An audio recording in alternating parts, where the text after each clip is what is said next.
Where everyone is Irish except for the gays. I don't make the rules, sorry, that's just the way it is. So we're actually in the news this time around, not because of the controversy with gays marching in the parade, but rather because Mayor Bloomberg decided to make a racist comment towards the Irish people saying, every time I have a St. Paddy's Day party, there are drunken Irishmen hanging out the windows and screaming. And immediately, the Irish community, the leaders of the Irish community jumped on this. So we had the nun, the leprechaun, and the bare-knuckle boxer all came out in force against this and said, we Irish are a proud people, and will not stand by for any racial intolerance, and bigotry in any form is unacceptable in this day and age. And aside from that, we'd not be hanging out the windows and screaming if that cheap Jew would buy some good whiskey every once in a while. Racism is funny.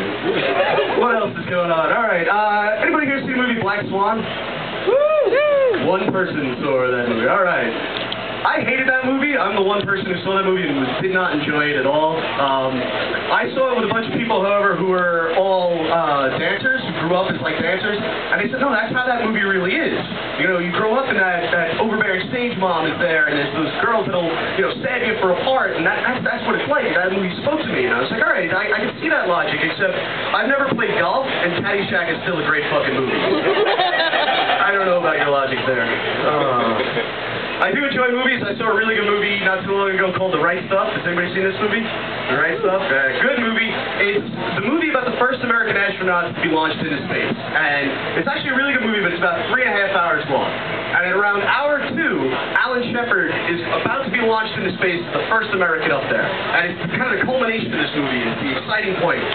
But right before the countdown comes, he has to call down to the ground team and let them know that he has to pee. And now the ground team is freaking out because they didn't really plan for this. There's no zipper on the spacesuit. He's already locked in the capsule. They're about to launch him out there. And so they tell him, all right, well, you're just going to have to hold it for the trip. So like a good soldier, he agrees. He says, all right, I'll hold it, no problem. Now for about the next 2 or 3 minutes in this movie, there's what's known as the urination montage that you've seen in movies before. There's somebody like trying to drink coffee, you know, jittery. Somebody's flushing a toilet. There's somebody drinking out of a water fountain. A shot of Niagara Falls for no reason. So all these weird, you know, that urination montage, and it sets it up to be one of the cruelest fucking jokes on the movie-going public of that day. Because if you sat through that movie for 2 hours drinking your soda, waiting for an American to be shot in the face, and then they show you this, that's kind of a dick move on the director's part, I think. But so they let him pee. They say, all right, go ahead, go for it. Just take a leak in your spacesuit there. And then they launch him into space. And I thought, wow, the first American to ever be launched into space went up there right after he pissed himself.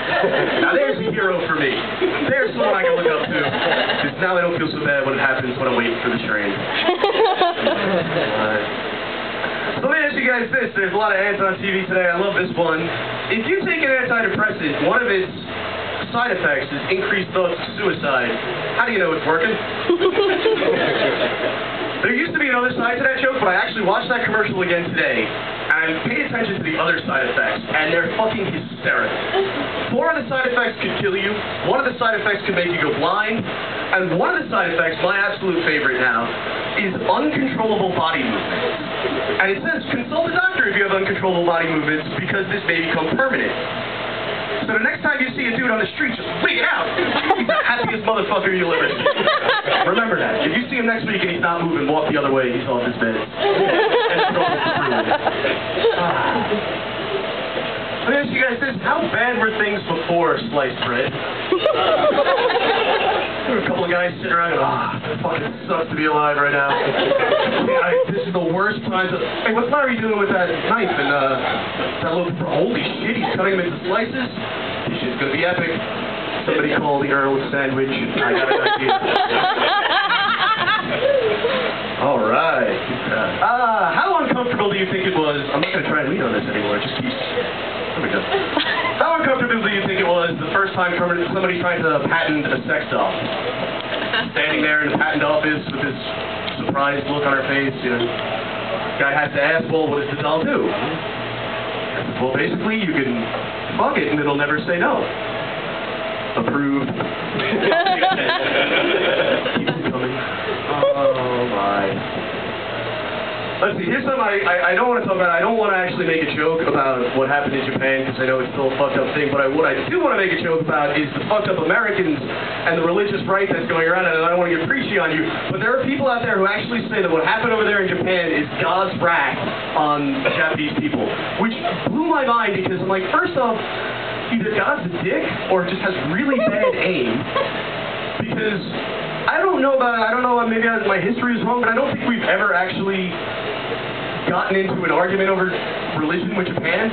You know, if God's wrath really had to go against people who were doing wrong by religion, why didn't that tsunami take out the Vatican? I knew that joke was going to lose me some of you. But actually, because it brought me to another point, was that there was this woman, I don't know if you remember, this was around last year, there were a bunch of birds that were just dying and dropping out of the sky in Arkansas, and like, you know, places like that. And this woman had this blog, this religious blog on TV, and she was like, oh, well, the birds are dying because we repealed Don't Ask, Don't Tell.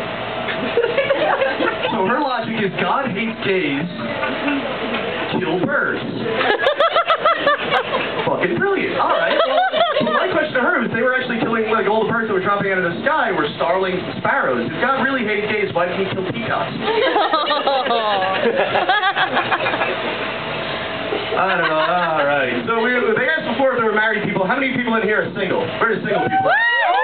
Wow, I love that, because married people are supposed to be happy and no one claps. You ask where the single people are, and all the miserable people are like, fuck yeah! Here I am. I'm single, and I gotta tell you, it's kind of rough. Dating is very tough. I tried online dating. It did not work out. I showed up at her house, and there were a bunch of video cameras. Chris Hansen was there. Very uncomfortable. I won't go into the details. You can watch it next Tuesday on Dateline. Yes, that's true. No. Oh, boy. So this is fun. Mixed Wiggins. Oh, boy. Everybody gonna go out and get a little silly tomorrow at St. Patrick's Day? Yes. All right. Everybody gonna get out and, in the proud tradition of the Irish people, punch a horse, call somebody you shouldn't have. Yes, that's what I'm gonna do. No. All right. I'm hanging out with you. Where are you gonna be? All right. All right, one more last thing. Let's talk about this real quick. I am a big fan of technology, and my love of technology caused me to go out not too long ago and buy a clapper. I like to stay in the cutting edge of things. It's true, yeah. I bought a clapper. I really enjoyed it, but my ex-girlfriend did not, however, mostly because I like to applaud during blowjobs. She kind of likes distracting. It's not really a congratulatory applause, though. It's more of a keep the beat kind of applause. Work with the rhythm. It's nice to feel involved. I don't know. I'm going to peek. Let me see. What am I going to say? Be funny. No, I'm not going to say that. I will say this really quickly. If you guys, you probably all have heard this, that they say that black guys are better at sports than white guys. What? In the Special Olympics. They're all weird. On the opposite end of that, though, if you've ever watched this website called failblog.org or .com or whatever it is, it's one of the greatest websites of human tragedy ever. But literally, if you watch it for enough amount of time, I guarantee you will probably never see a black person on there. After watching Failblog for about a half hour or so, I realized white people are dumb. We're fucking idiots. Because you'll never see a black guy on top of his roof with his bike, riding it down into a pool full of jello while lighting his farts on fire, and then getting up at somebody and hitting him in his nuts. That's what that website is all about. Check it out. It's a lot of fun. All right, folks, I'm Mike Houlihan. This has been a blast. Thank you very much. Mike Houlihan.